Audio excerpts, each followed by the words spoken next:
नमस्कार दोस्तों, मैं हूं मनोज कुमार गुप्ता। आप देख रहे हैं मेरे चैनल को। इसका नाम है रेगुलर क्लासेस फॉर अकाउंट और सामने दिख रही है इनकम टैक्स की बुक HC मल्होत्रा वाली और चैप्टर चल रहा है इनकम फ्रॉम हाउस प्रॉपर्टी और क्वेश्चन नंबर है 18 चलेगा।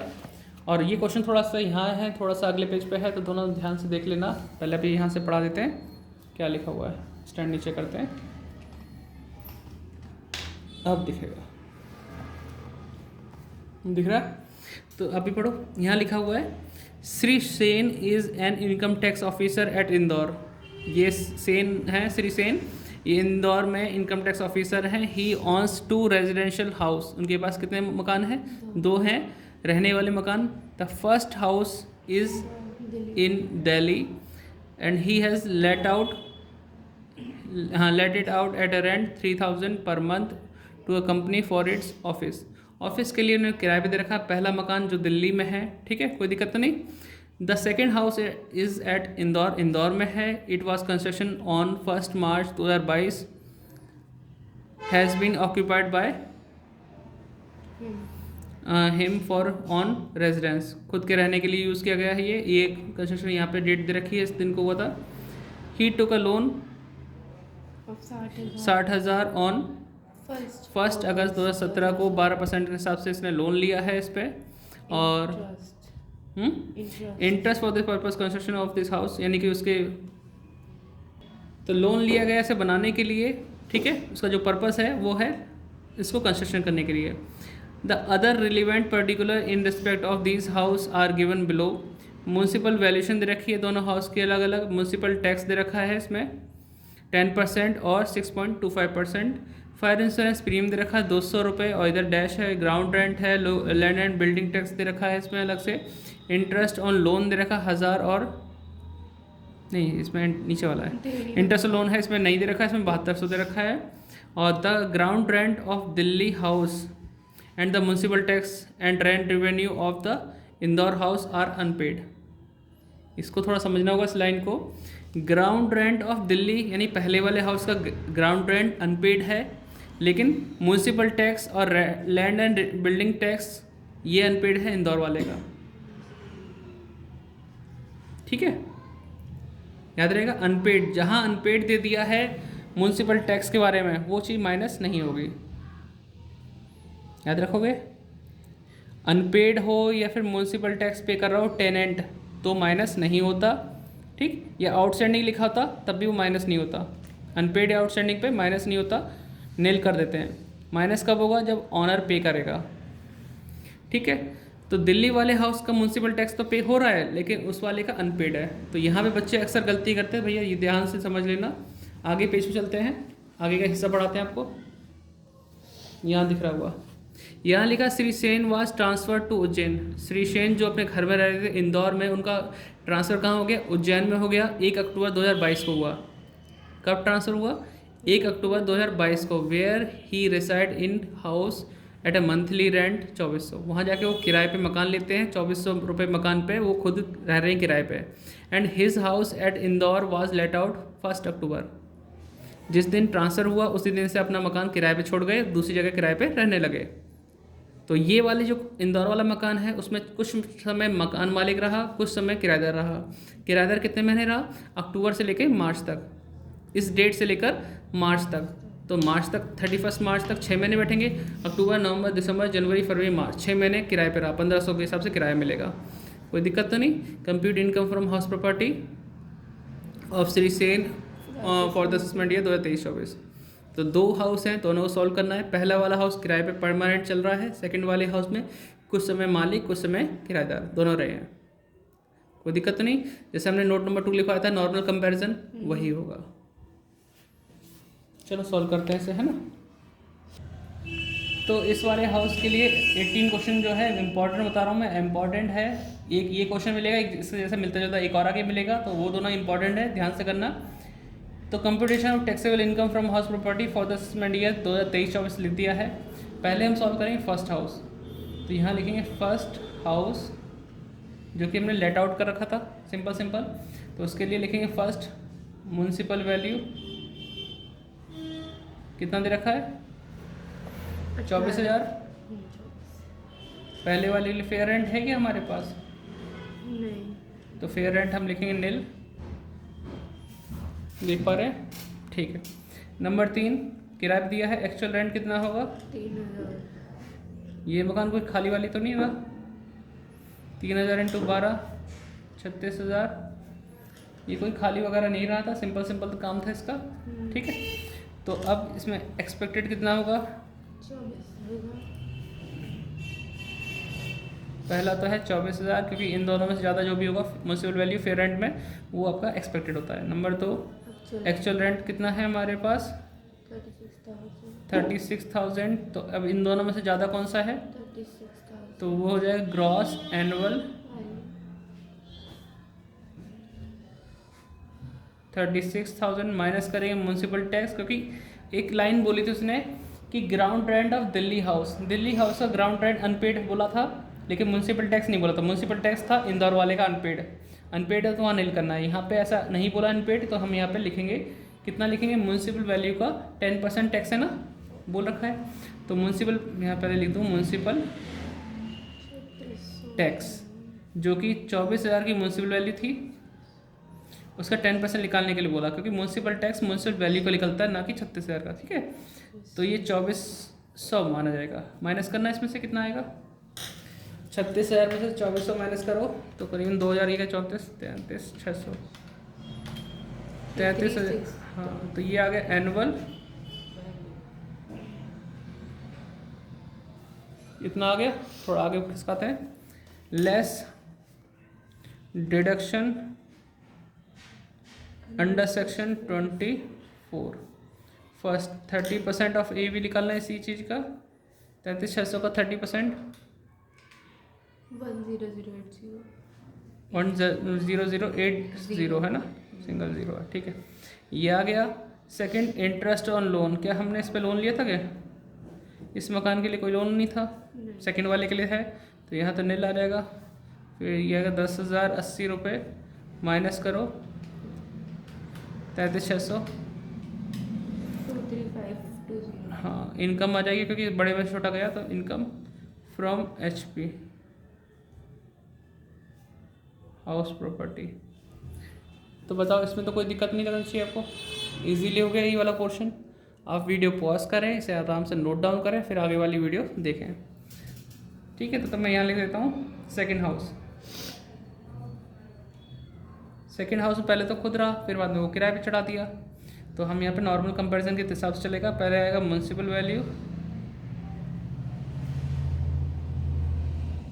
कितना दे रखा म्यूनसिपल? सब कुछ लिख दिया। अगर वो पूरे साल अपने खुद ही रहता तो हम नहीं लिखते, हम क्या लिखते? ग्रॉस एनुअल वैल्यू नील से स्टार्ट करते। लेकिन इसमें क्या, शुरू से पहले रहा खुद, उसके बाद उसने किराए पे दे दिया, क्योंकि उसका ट्रांसफ़र हो गया। खाली मकान क्या करता, इसलिए किराए पे चढ़ा दिया। 18,000। तो म्यूनसिपल वैल्यू दे रखी थी 18,000। फिर नॉर्मल कंपैरिजन की तरह करेंगे ना इसे। फेयर रेंट कितना है, तो नील कर देंगे। और नंबर 3, एक्चुअल रेंट कितना है?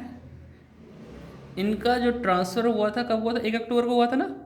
हाँ। 1 अक्टूबर को हुआ था, अक्टूबर से ही उन्हें किराए पे दे दिया है मकान। तो अक्टूबर, नवंबर, दिसंबर, जनवरी, फरवरी, मार्च, 6 महीने किराए पे रहा, तो 1,500 रुपये किराए पे। 6 महीने। अब यहाँ भी दिक्कत है, जो वो ट्रांसफ़र होकर गए उज्जैन में किराया दे रहे हैं 2,400 रुपये। उन्हें जो मकान मिला है वो है 2,400 का मिला, लेकिन अपना किराए पे कितने दिया? 1,500। तो जो उनका मकान किराए पे दिया उसी से मल्टीप्लाई होगा ना, कि 2,400 से। ये भी थोड़ा ध्यान रखना। श्री सेन का जो ट्रांसफ़र हुआ उज्जैन हुआ, वहाँ पे उन्हें मकान मिला किराए पे 2,400 के रेट से। उन्होंने अपना मकान किराए पे दिया 1,500 के रेट से, तो उन्हें किराया मिलेगा 1,500 के हिसाब से। बच्चे कंफ्यूज हो जाते हैं, इसलिए मैंने बता दिया कि यार कंफ्यूज ना हो। 6 महीने से मल्टीप्लाई करेंगे तो कितना आएगा? 9,000। अब ये नॉर्मल कंपैरिजन, क्योंकि मकान मालिक भी रहा, किराएदार भी रहा, मकान खाली नहीं छोड़ा उन्होंने। ठीक है, अब नॉर्मल कंपैरिजन कैसे करेंगे, पहले देखो दिख रहा है इतना पोर्शन, आगे और बढ़ाते हैं। ठीक है, यहाँ पे लिखेंगे हम एक्सपेक्टेड 18, और इसमें यानी कि म्यूनसिपल वैल्यू फेयर रेंट में ज़्यादा कौन सा है? 18,000। नंबर 2, एक्चुअल रेंट कितना दे रखा है? 9,000। अब इन दोनों में ज़्यादा कौन सा है? 18,000। हाँ, वो लिखेंगे एक्चुअल रेंट, उसमें ग्रॉस एनुअल वैल्यू में। अगले पेज पे लिखता हूँ मैं। ठीक है, इतना नोट डाउन कर लेना। तो उन दोनों में से जो ज़्यादा था वो लिखूँगा ग्रॉस एनुअल वैल्यू 18,000 था ना, 18 लिखेंगे, less municipal tax. Municipal tax minus करूँगा या नहीं करूँगा, बच्चे यहाँ कंफ्यूज मत होना, क्योंकि हमें बोला गया था लाइन जो लिखी थी म्यूनसिपल टैक्स नीचे ही लिखा था यहाँ पे, municipal tax and land and building tax of Indore house are unpaid. तो इंदौर हाउस वाले का अनपेड है तो नील रहेगा, कोई माइनस वगैरह नहीं होगा, ठीक है। फिर क्या आएगा 18,000 जो कि हमारा है एनुअल वैल्यू। फिर लिखेंगे हम less deduction under section 24 first 30% of AV। तो 18,000 का 30% 5400 आ जाएगा।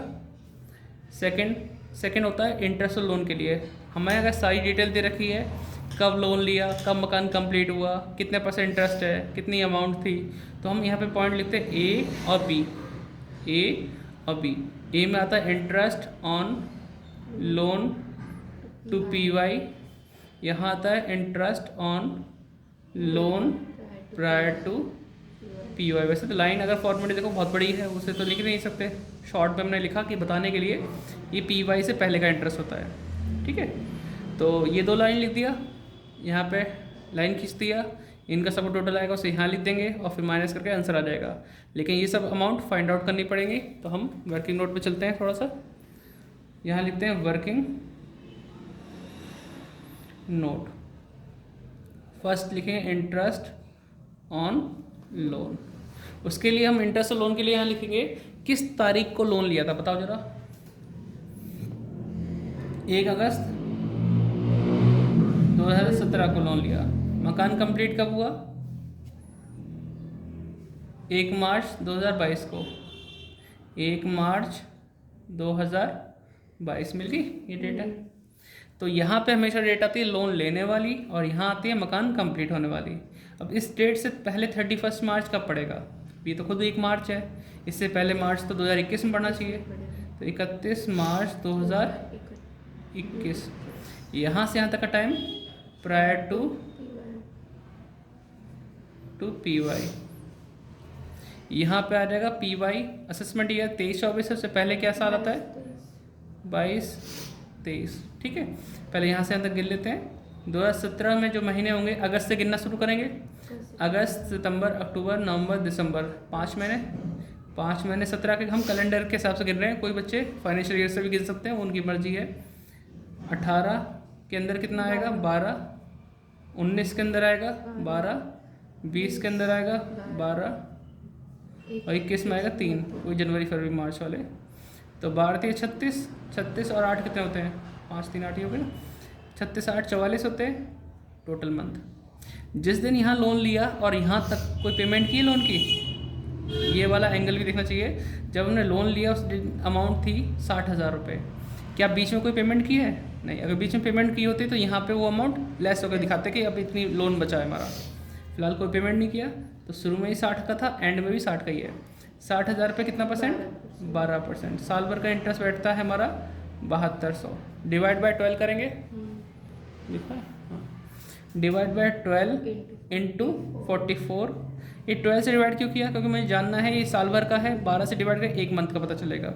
इंटू 44 करेंगे तो 44 मंथ का इंटरेस्ट मालूम पड़ेगा, लेकिन जो इंटरेस्ट आया है उसे 1/5 से मल्टीप्लाई जरूर करना होता है, 1/5 से, क्योंकि 5 इक्वल इंस्टॉलमेंट में डिडक्शन मिलती है। यहाँ पे हम सॉल्व करेंगे वही 60,000 इंटू 12%, क्योंकि अभी भी 60,000 का ही लोन चल रहा है। तो 7200 कैलकुलेटर देना।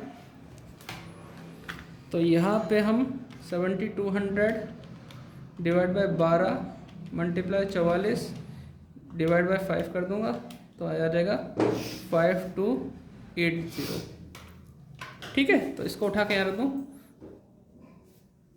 ये जो है प्रायर टू PY वाला 5280 और ये है हमारा PY 7200। तो थोड़ा सा यहाँ दिख जाएगा आपको। हाँ, ये हमने यहाँ लिख दिया और ये वाला हमने यहाँ लिख दिया। सबको टोटल करूँगा 7200 5400 17,000 17,880। अब 18,000 में से 17,880 माइनस करो तो इनकम के नाम पे कितना है 120। इनकम फ्रॉम HP लिख दिया। अब थोड़ा सा ऊपर करके मैं यहाँ पे एक लाइन और लिख दूँ, total taxable income from HP। पहले वाले हाउस में कितनी थी 23,520 थी ना, जरा चेक कर लेते हैं। 23,520 23,520 और दूसरे वाले हाउस में 120 थी। तो इस तरीके से कितना हुआ 23,640 रुपये की अमाउंट आई आंसर। अब इसे नोट डाउन कर लेना, पीछे वाला आप नोट डाउन कर चुके होंगे, बाकी ये है। मिलते हैं नेक्स्ट वीडियो में। कोई डाउट हो तो कमेंट कर देना, और समझ में आ रहा है तो डिस्क्रिप्शन में कुछ जानकारी लिखी है, जैसे अगर बुक चाहिए तो बुक ले सकते हैं वाली राइटर की, और चैनल को सपोर्ट करना चाहें तो सपोर्ट भी कर सकते हैं। बाकी कुछ लोग मेंबर्स बन के भी ले सकते हैं, सपोर्ट कर सकते हैं। वैसे तो रेगुलर वीडियो तो बनी रही है, बाकी कोई बात नहीं, लेकिन ये चक्कर मेंबर लेके फिर वो बोलते हैं हमारी पर्सनल क्वेश्चन बताओ। पर्सनल बताने के लिए मेरे पास टाइम नहीं है, जो पढ़ा रहा हूँ वही क्वेश्चन दे सकता हूँ मैं, ठीक है। इसलिए मेंबर के लिए मैं ज़्यादा बोलता नहीं किसी से। कोई बात नहीं, फ्री में पढ़ो आप।